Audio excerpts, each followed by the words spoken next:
This is digital ultrasonic cleaner. Let's see how to operate this. It is used in laboratory for cleaning purposes. It has two options. One is for the temperature setting and other is for the timer. And now press the on off button to switch it on. Now firstly let's set the temperature. Let's say the desired temperature is 30 degrees.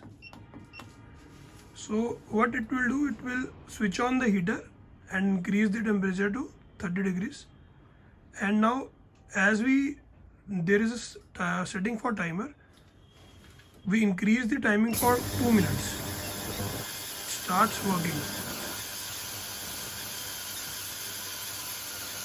Similarly, we can increase and decrease the timer, and we can increase and decrease the temperature by using up and down keys, and by pressing the on and off button we can switch it off. Let's see what is happening in the solution.